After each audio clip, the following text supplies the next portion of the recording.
India domination. Many minds, one result. Good morning, people of India. This is your President, Neha Gandhi, speaking to inform you about upcoming economic reforms. With your cooperation, we will achieve the following. First of all, we will employ all eligible Indians to work in factories where we will develop and enhance technology for international exporting. Secondly, we will do extensive research to develop new products that will appease demands across the nation. Thirdly, all business peoples must be open to foreign investments in order to increase the wealth of our country.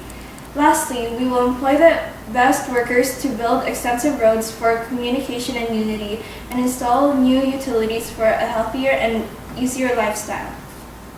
Although we have many reforms to oversee for our economy, please endure more reforms, which we will enforce on the education of our country for future generations and on our military. In order to do this, we will start by eliminating the caste system to encourage unity among our people, opening schools across the nation that will help train individuals in programs that will prepare them for future careers, supplying armies with advanced technology to make progress in military advancements, and westernizing military methods. We will also be seeing a major change in our governmental structure by rooting out remaining corruption, standardizing tax laws on exports and local businesses, and opening freedom of press. We will work with the people in order to achieve a happier and healthier country. I hope you all will be as cooperative as possible during these transitions, but I will assure you that this is the best for our nation.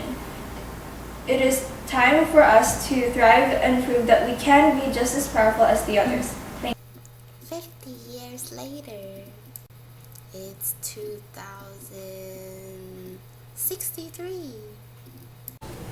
Ladies and gentlemen, I, your President, present to you a plan that will enable us to economically and politically control the entire world.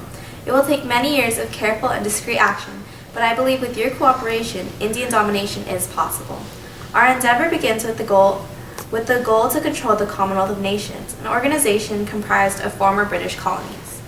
Their unity and loyalty will be a great factor to our success. We will place a party member as the new Secretary General of the Commonwealth, stating that our mission is to promote democracy, good governance, free trade, and world peace among all member nations. This will essentially create an economic and political alliance with all former colonies, including New Zealand, Canada, and Australia. Next, we would like to loan money to both the US and EU. By creating an economic alliance between us and the superpowers of Europe and America, we will have the ability to access advanced forms of materials and technology. Thank you. Meanwhile, here's the US. Our economy is in a dire state after overspending, and we greatly desire financial aid from India. EU time. Our country has not been able to recover from the recession that just hit us 50 years ago. We need financial aid from India to be able to maintain our nations.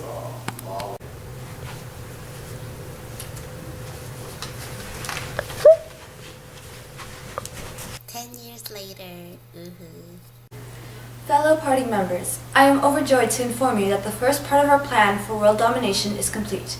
We have successfully created a political and economic alliance with the Commonwealth of Nations, the US, and the EU. We now plan to control Bangladesh, Nepal, Bhutan, and Sri Lanka, our goal being to promote trade, democracy, and prosperity.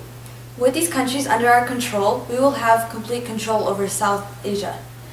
Additionally, we will form military alliances with Russia and Japan, effectively neutralizing China. We will be the head of this alliance, having great influence on the governments of Russia and Japan after we loan them money to support their economies in addition to our political alliance.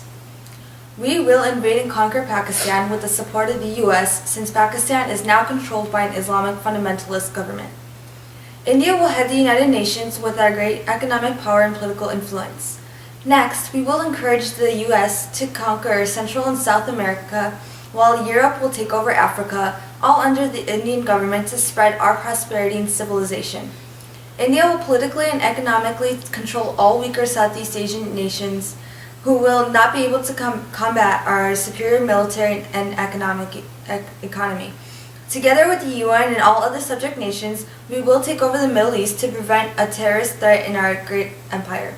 We will effectively take control, both economically and politically, of the entire world by 2100. Let us all work together for this beautiful future of Indian peace. Remember, many minds, one result. Meanwhile, in Russia, Due to our mutual fear of China and our need for financial aid from the economically prosperous India, we will be forming a military alliance with India and Japan against China. ahahaha, Japanese time. Konnichiwa. Okay, I thought that was... We are willing to form a military alliance with Russia and India to neutralize our long-term rival, the Chinese. Additionally, we are in need of foreign investment from India to develop our country to the same level as that of the prosperous India. Hi. Sayonara.